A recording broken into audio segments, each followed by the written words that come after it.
മഴ ആയിരുന്നു, വിസിബിലിറ്റി കുറവുള്ള ഒരു കണ്ടീഷൻ നമുക്ക് മനസ്സിലായി. പിന്നെ ഈ വണ്ടി, കുട്ടികൾ ഓടിക്കുന്ന വണ്ടി ഒരു ഓവർ ലോഡഡ് ആയിരുന്നു, ഓവർ ക്രൗഡഡ് ആയിരുന്നു. 10-11 കുട്ടികൾ ഒരു വണ്ടിയിൽ പോകുന്നത് അതിൻ്റെ അപ്പോൾ തന്നെ നമുക്ക് മനസ്സിലാവും. ഡ്രൈവറിൻ്റെ കംഫർട്ട്, ഡ്രൈവറിൻ്റെ മാനുവറബിലിറ്റി കുറയും ഒന്ന്. പിന്നെ വണ്ടിയുടെ ബാലൻസ്, വണ്ടിയുടെ കപ്പാസിറ്റിനേക്കാൾ കൂടുതൽ ലോഡുണ്ടെങ്കിൽ അതിൻ്റെ ബ്രേക്കിംഗ് സിസ്റ്റം ആണെങ്കിലും അതിൻ്റെ മെക്കാനിസം ആണെങ്കിലും ഇൻഎഫക്റ്റീവ് ആയിരിക്കും. പിന്നെ ഇതൊരു 2010 മോഡൽ വണ്ടിയാണ്.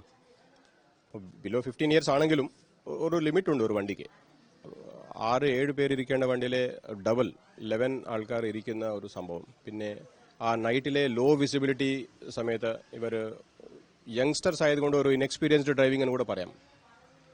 ആ ഒരു ഹൈവേയിൽ ഓടിക്കുമ്പോൾ സഡനായിട്ട് എന്തോ ഒരു കണ്ട പോലെ തോന്നി, ഒരുപാട് ലൈറ്റ് റിഫ്ലക്ഷൻസ് ഉണ്ടാവും നൈറ്റിലെ, കണ്ടിട്ട് റൈറ്റ് എടുത്തു എന്ന് പറയാണ് ഡ്രൈവർ കുട്ടി പറയുമ്പോൾ.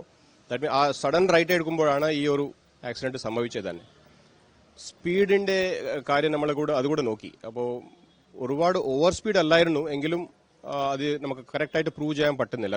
അതിനൊരു ടെസ്റ്റിംഗ് ആവശ്യമുണ്ട്. അവർ expert officers are looking in the various factors, environmental factors, driver factors, vehicle factors. These 3 factors നമ്മൾ ചെക്ക് ചെയ്യുന്നുണ്ട്. It's a matter of investigation and we are in touch with police investigation also. So it's a very unfortunate event.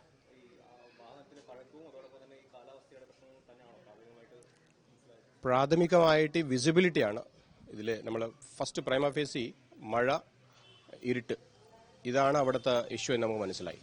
ഈ ബാക്കി കാര്യങ്ങൾ കൂടെ ഉണ്ടോ, അതിന്റെ contribution എന്തെങ്കിലും ഉണ്ടോ എന്ന് നോക്കണമെങ്കിൽ നമുക്കൊരു ഇൻവെസ്റ്റിഗേഷൻ ആവശ്യമുണ്ട്.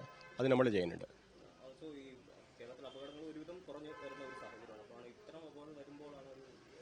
ഒരു ശരിയാണ്.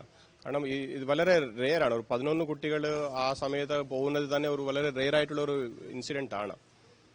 So we have to take care.